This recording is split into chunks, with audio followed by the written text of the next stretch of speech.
अगर मैं किसी और से सवाल पूछूं, सबसे पहले सवाल बीजेपी पर ही उठने लगते हैं कि आखिरकार ये राम का मुद्दा के शर्मा जी कब तक भुनाइएगा? अब तो आखिरी पड़ाव में है, इसको शुरुआत से लेकर अभी तक लगातार भुनाने की कोशिश तो हुई ही है बीजेपी की, अब बुकलेट ला रहे हैं आप। नहीं अर्पिता जी, देखिए राम मंदिर जो है का निर्माण 140 करोड़ भारतीयों के आस्था का केंद्र है। ये कोई राजनीतिक मुद्दा नहीं है और राम के प्रति आस्था हजारों वर्षों करोड़ों वर्षों पहले भी थी, आज भी है और करोड़ों वर्षों जब तक ये ब्रह्मांड रहेगा तब तक भगवान राम की आस्था बनी रहेगी। हाँ। ये कोई ऐसा मुद्दा नहीं कि आज खत्म हो गया और आज हट गया। भगवान राम हमारे आदर्श हैं, ठीक, हमारी विरासत। अच्छा चलिए पहले मुझे ये हमारे गौरव। शर्मा जी, इस बुकलेट में क्या है? इसलिए मैं आपको बुकलेट में राम से जुड़ी कितनी जानकारी है? जो मुझे जानकारी है, इस बुकलेट में ये बताया जाएगा कि बीजेपी ने क्या क्या काम किए राम मंदिर के निर्माण के लिए और विपक्ष ने, कांग्रेस पार्टी ने कैसे रोड़े अटकाए। तो अगर आप इस तरीके की बुकलेट को ला रहे हैं और आप ये कह रहे हैं कि इस मुद्दे पर हम राजनीति नहीं कर रहे हैं, तो मैं ये कैसे मान जाऊं? देखिए, मैं एक दूसरी बात कह रहा हूं कि उस बुकलेट में क्या है, मुझे तो ये जानकारी नहीं है, आपको जानकारी है, आप बता रही हैं। लेकिन मैं इतना कह दूं कि ये 140 करोड़ जिनकी आस्था भगवान राम पर है, ये इस देश के मतदाता भी हैं, ये आस्थावान मतदाता भी हैं और इन मतदाताओं को इस बात का ज्ञान है, पूरी जानकारी है कि भगवान राम को कांग्रेस पार्टी ने काल्पनिक बताते हुए उसके प्रति सुप्रीम कोर्ट में एफिडेविट दायर किया था। इस भगवान राम मंदिर के निर्माण को लटकाने, भटकाने, अटकाने का काम जो है कांग्रेस पार्टी ने किया था। कांग्रेस पार्टी के नेता पूछा करते थे कि इतने बड़े महल में किस कमरे में भगवान राम पैदा हुए। ये समाजवादी पार्टी जो है, ये पूरे देश के मतदाताओं को पता है कि किसने राम भक्तों, निहत्थे राम भक्तों पर गोली चलवाई और सरयू की नदी को खून से जो है लाल कर दिया।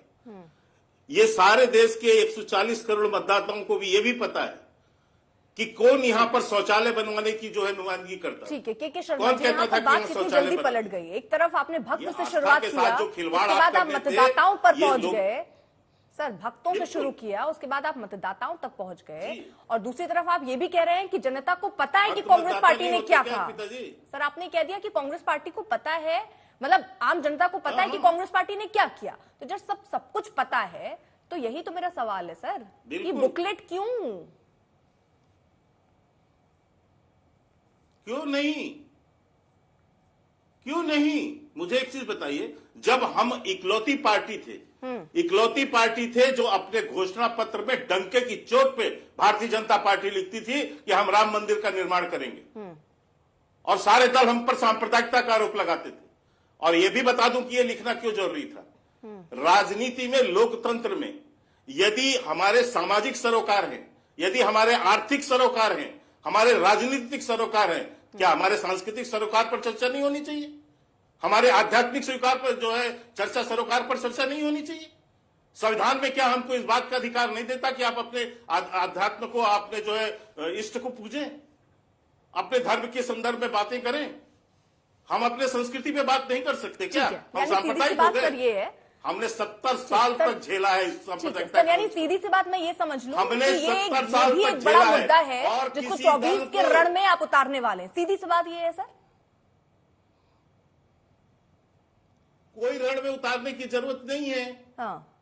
22 जनवरी को प्राण प्रतिष्ठा हो रही है, ठीक है, और ये वही देशवासी हैं, जिनकी आस्था के वो केंद्र हैं। उनको ये भी पता है कि किस किसने कब कब भगवान राम के इस मंदिर के निर्माण में क्या क्या कठिनाइयां पैदा की हैं, क्या क्या नहीं किया है हमारे इसमें।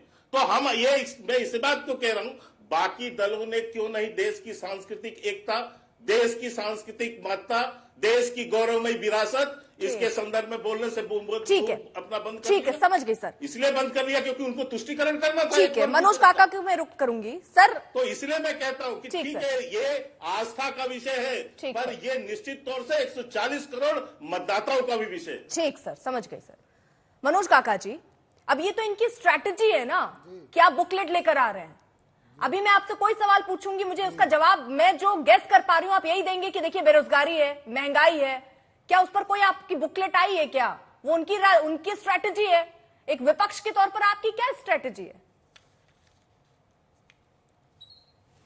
अर्पिता, हम तो जब आपके संवाद में आए तभी हमें बताया गया कि 2024 के चुनाव पर बात होगी, और आपका सवाल ठीक है कि हमारी विपक्ष के तौर पर क्या स्ट्रेटेजी है। तो हमारी विपक्ष के तौर पर रणनीति यही है कि उत्तर प्रदेश में कम से कम लोगों को न्याय मिले, रोजगार मिले, सड़कें बने, लोगों को कम से कम झूठ न बोला जाए। ये उत्तर प्रदेश आज जो बेरोजगारी के चरम पर है, उत्तर प्रदेश जो डबल इंजन के सरकार की हालात ये है कि उत्तर प्रदेश के हर जनपदों में डबल इंजन का विकास, सिर्फ सड़कों पर आपको सांड दिखेगा और लोगों के घरों में बेरोजगारी दिखेगी। इन्होंने सांस्कृतिक सरोकार की बात की। रामायण में एक चौपाई है, रामायण की जब बात हो रही तो रामायण में एक चौपाई है कि परहित सरिस धर्म नहीं भाई, पर पीड़ा सम नहीं अदमाई। ये सांस्कृतिक सरोकार वाले हैं। इनको मैं चाहूंगा कि रामधारी सिंह दिनकर की एक किताब है संस्कृति के 4 अध्याय, उसको पढ़ लेना चाहिए। सिर्फ व्हाट्सएप यूनिवर्सिटी से सांस्कृतिक सरोकार थोड़ा है। सांस्कृतिक सरोकार इस देश का कबीर ने बताया, आपको पता है? कबीर ने बताया, गुरु नानक ने बताया, बहुत सारे लोगों ने बताया। हमारा सांस्कृतिक सरोकार यही है कि हम हिंदू, मुस्लिम, सिख, ईसाई सब लोग एक तरह से रहें, मानवता की बात हो। जो मानवता का जो विषय है वो धर्म से ऊपर है। आपका सांस्कृतिक सरोकार यही तो है कि 2.5 लाख की जमीन 24 करोड़ में आपके नेता बेच देंगे।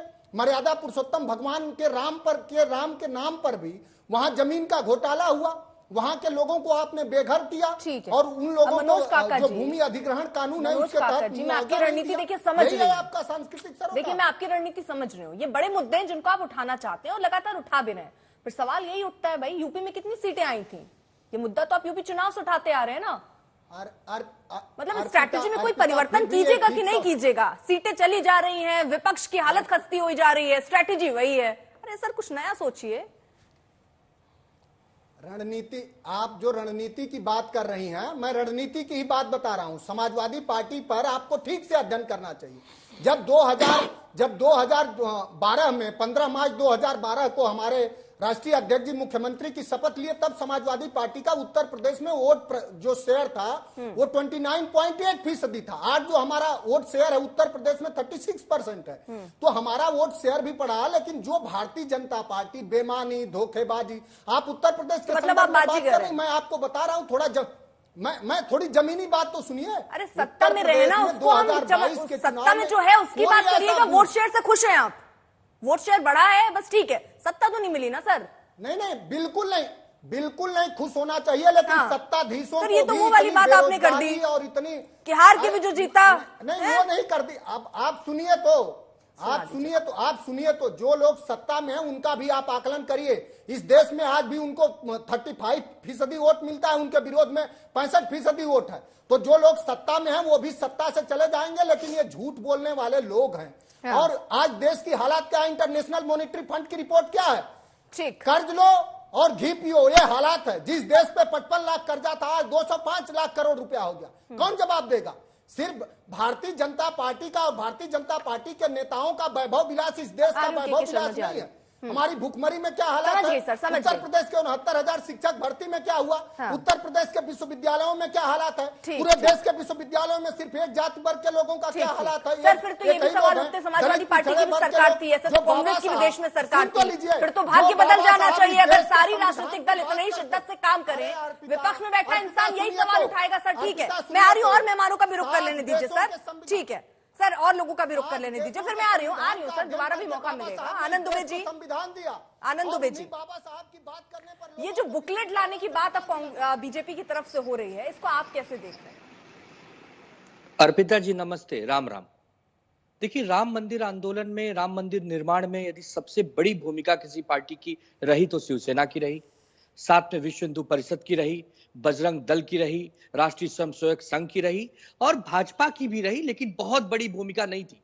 ये मेरा कहना नहीं है। भाजपा के वरिष्ठ नेता सुंदर सिंह भंडारी, जो आज हमारे बीच में नहीं है, अगर ये किताब छाप रहे हैं तो 2 लाइन उनकी भी छापें, जिन्होंने कहा था कि बाबरी मस्जिद का ढांचा अगर किसी ने गिराया था तो शिवसैनिक थे, हमारा उससे कोई लेना देना नहीं है। ये छापे, उसमें देश की जनता को बताएं कि आदरणीय बाला साहब ठाकरे जी और शिवसेना की क्या भूमिका रही। ऐसे ही हिंदू हृदय सम्राट उन्हें नहीं कहा जाता था। अरे बाला साहब पूरे के सैनिकों ने पर मुंबई और महाराष्ट्र की पावन धरती से जाकर अयोध्या में बहुत बड़ा जन आंदोलन किया, अपने तो जान माल का बन गए न्यौछावर किया, बलिदान किया। ये लोग नाखून कटाकर बलिदानों की लिस्ट में नाम छपवाना चाहते हैं। और 22 जनवरी के दिन राम मंदिर के उद्घाटन में दुनिया भर के लोगों को आप बुला रहे हो, ठाकरे परिवार के सदस्य को बुलाने में आपको शर्म आ रही है? आपको जरा सा भी मतलब आपको ये नहीं है कि लेकिन आनंद जिस पार्टी ने टोक रही हूं मैं, क्योंकि ये जानना चाह रही हूं ना, क्योंकि आपने कहा सबसे बड़ा श्रेय, आपने गिना दिया कि कितने लोगों का श्रेय रहा। आपको तो फिर ये भी रहा होगा कि कांग्रेस पार्टी के नेता कोर्ट में जाकर क्या कह रहे हैं, कांग्रेस पार्टी के बिहाफ पे एक तरीके से कहिए राम सेतु के मुद्दे पर आप भाजपा के इंडिया गठबंधन के साथ हैं, इंडिया गठबंधन के साथ हैं, समाजवादी पार्टी पर किस तरीके के आरोप लगे आप इससे भी अनजान नहीं है। आप उनके साथ कैसे जा सकते हैं? अगर आपकी यही विचारधारा रही है तो अलग विचारधारा के साथ कैसे चले गए फिर आप? अर्पिता जी भाजपा के ही नेता है सुब्रमण्यम स्वामी जी ना, जो कह रहे हैं कि राजीव गांधी जी और नरसिम्हा राव जी का भी योगदान रहा है। हम तो पहली पार्टी हैं जो कह रहे हैं कि श्रीमती सोनिया गांधी जी, राहुल गांधी जी, मल्लिकार्जुन खड़गे जी को भी रामलला जी का दर्शन करना चाहिए। तो राम भगवान और हिंदुत्व पे तो कोई समझौता कभी कर ही नहीं रहे। वीर सावरकर जी पर कोई समझौता कर ही नहीं रहे। फिर आप क्यों साथ चले गए? आपने ये क्यों नहीं रखा कि ऐसे लोग जो राम के अस्तित्व को नहीं मानते, नहीं जाएगी आपकी पार्टी उनके साथ? क्यों नहीं किया आपने ऐसा? या आपने ऐसा क्यों नहीं किया कि जिन्होंने कार सेवकों पर गोली चलवा दी आप नहीं जाएंगे उनके साथ? क्यों ये फैसला नहीं लिया आपने? कांग्रेस पार्टी का कहीं कोई अधिकारिक बयान नहीं है कि राम भगवान का अस्तित्व ही नहीं था। क्या बात ये भ्रम फैलाने का काम, ये राम सेतु के मुद्दे पर राम के अस्तित्व पर सवाल उठाए गए सर। क्या मुल्तापुर बात कर रहे हो बैठ के? आनंद जी क्या बात कर रहे हैं आप? सोनिया की स्तुति में इतने पागल हो गए हो क्या? ठीक है, एक सेकंड आनंद दुबे जी। जब मैं बात करता हूं तो सुप्रीम कोर्ट में एफिडेविट दिया उन्होंने। अपने चरित्र और सभ्यता का परिचय नेशनल टीवी पर मत दीजिए भाई साहब। पर्सनल अटैक नहीं सर, प्लीज। बहुत समय हमारे पास होता है, बहुत मेहमानों के पास में जा पहले मेरी बात सुनी। हमने महाराष्ट्र में सरकार बनाई थी कॉमन मिनिमम प्रोग्राम पर। हमने कोई हिंदुत्व नहीं छोड़ा, हमने अपना एजेंडा नहीं छोड़ा, अपनी विचारधारा नहीं छोड़ी। और भारतीय जनता पार्टी से कोई सर्टिफिकेट लेने की भी आवश्यकता नहीं है कि कितने बड़े राम प्रेमी वो है, कितने बड़े राम प्रेमी हम हैं। पूरी दुनिया जानती है शिवसेना की क्या भूमिका रही है। हम अपनी भूमिका लेकर आगे चल रहे हैं, लेकिन किसी को बदनाम मत करिए। कांग्रेस पार्टी के नेता, बहुत सारे नेता हैं जो राम भगवान का दर्शन करते हैं, समय समय पर रामलला जी का आशीर्वाद लेते हैं, लेकिन आपकी तरह बुकलेट नहीं छपवाते, आपकी तरह झंडा लेकर नहीं घूमते, आपकी तरह इसका प्रोपेगेंडा नहीं करते। हम हमेशा कहते हैं कि राम मंदिर सभी देशवासियों का है, 140 करोड़ देशवासियों का है। आप इसको अपना व्यक्तिगत क्यों बता रहे हैं?